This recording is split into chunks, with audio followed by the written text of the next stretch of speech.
প্রিয় দর্শক, আসসালামু আলাইকুম। আশা করি সবাই ভালো আছেন। দেশ ও দেশের বাইরে থেকে যে যেখান থেকে আজকের এই ভিডিওটা দেখতেছেন অবশ্যই কমেন্ট করে জানাবেন। আজকে আমি চলে আসছি আমাদের পার্শ্ববর্তী গ্রামে। আমার সামনে যে আপনারা ঘরটি দেখা যাচ্ছে, এই ঘরটি কিসের, কি জন্য এই ঘরটি তৈরি করা হয়েছে, আপনাদের কাছে আজকে আমি এই বিষয়টি আপনাদের মাঝে তুলে ধরার জন্য চেষ্টা করব। আপনারা সকলে ভিডিওটা স্কিপ না দিয়া না টেনে দেখার জন্য অনুরোধ রইল। তো প্রিয় দর্শক, আপনারা দেখতে পাচ্ছেন এটা একটা হলো দোতলা ঘর। এটা হলো দোতলা একটা ঘর। তো আপনারা হয়তো অনেকে বলতে পারেন, ভাই খোকন ভাই এটা কি দোতলা ঘর, দোতলা এই ঘর দিয়ে কি করা হবে? তো এই ঘরটা দিয়ে কি করা হবে, দোতলা ঘর, এই বিষয়টা আপনাদের মাঝে কিন্তু আজকে তুলে ধরার জন্য মূলত আমি আজকে এখানে ছুটে চলে আসলাম। তো প্রিয় দর্শক, আপনারা দেখতে পাচ্ছেন আমি আপনাদেরকে দেখাচ্ছি ভিতরে এবং বাইরে। এই দেন, এই হলো এক ফাট, এই হলো আরেক ফাট, দুইটা ফাট, ভিতরে আবার পার্টিশন আছে। প্রিয় দর্শক, আপনারা দেখতে পাচ্ছেন ভিতরে পার্টিশন আছে। এটা হলো নেট। এই নেটটা কি জন্য নেটটা সার্কুলার ঘুরিয়ে দিছে আমি আপনাদেরকে বলে রাখি। এটা হলো গ্রাম অঞ্চলে হাঁস মুরগি ফালার জন্য এই দোতলা এই ঘরটি বানানো হয়েছে। তো আজকে 3 দিন ধরে মিস্ত্রি কাজ করে। আমি এর আগেও এই একটা ভিডিও দিছিলাম আপনাদেরকে খোকন ব্লগসে। আজকে এই ভিডিওটা আপলোড হবে গ্রামীণ ব্লকে। তো অনেকে আমাকে বলছে, ভাই ওইটা তো আপনার দিচ্ছেন খোলামেলা, তো এই পুরা কামটা শেষ করা পর্যন্ত আপনার ওই ভিডিওটা দেন। তো আমি আজকে জন্য আমাকে কালকে বলছে, ভাই আজকে কামটা শেষ হয়ে যাবে, তারপর কিছু কাজ রয়েছে, তো উপরে আবার চাল হবে।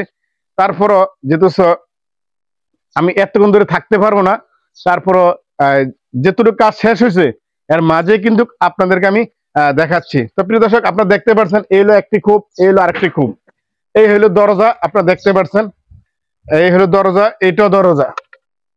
মূলত এই যে হাঁস মুরগি রাখা হবে, কারণ নেট দিয়ে বেড়া দেওয়া হয়েছে চারিখানে দিয়ে, গরমে যেন ক্ষয়ক্ষতি না হয় মুরগিগুলার।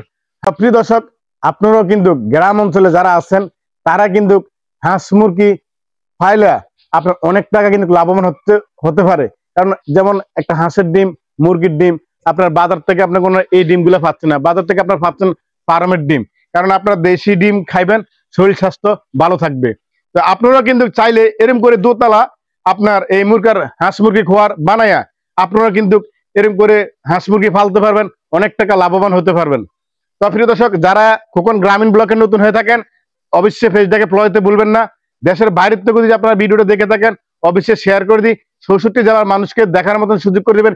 নিত্য নতুন চাঁদপুর জেলার ভিডিও পেতে আপনারা খোকন গ্রামীণ ব্লগকে ফলো করুন। তো প্রিয় দর্শক, আমি আপনাদেরকে সাইডটা ঘুরে দেখাচ্ছি। এদিকে আসো। তো প্রিয় দর্শক, আপনারা দেখতে পাচ্ছেন আমি আপনাদেরকে এই ঘুরে দেখাচ্ছি। তুমি একটু দূর থেকে একটু দেখো, দর্শক একটু দেখো। অনেক প্রবাসী বাইরে কিন্তু আজকে এই ভিডিওটা প্রবাস থেকে কিন্তু দেখতেছে, অনেক প্রবাসী বাইরে কিন্তু আজকে এই ভিডিওটা প্রবাস থেকে আপনারা দেখতেছেন। আপনারা কিন্তু গ্রামকে অনেক মিস করেন, কারণ আপনারা গ্রাম অঞ্চলে থাকেন না। অনেক ভাই বোনেরা কিন্তু শহরবন্দরে থাকেন, গ্রামের অনেক ঐতিহ্য আপনারা মিস করে থাকেন প্রতিদিনই। যাক, আপনাদের মিস করার কোনো প্রয়োজন নাই। আমি যেহেতু খোকন গ্রামীণ ব্লগ আছি, আমি আপনাদেরকে গ্রামের নতুন দৃশ্যগুলা আপনাদেরকে আমি প্রাকৃতিক দৃশ্যগুলো এবং দেখাবো। আর আপনারা দেখতে পাচ্ছেন এই হাঁস মুরগির খোয়ারটা দেখে আপনাদের কাছে কি মনে হয়েছে আপনারা কমেন্টে অবশ্যই জানাবেন। প্রিয় দর্শক, আপনারা চাইলে এরকম কম খরচে আপনারা এরকম বানাইতে পারবেন, অনেক টাকা লাভবান হতে পারবেন।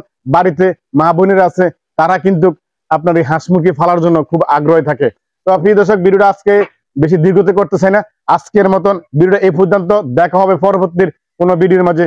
ওকে, আল্লাহ হাফেজ, আসসালামু আলাইকুম।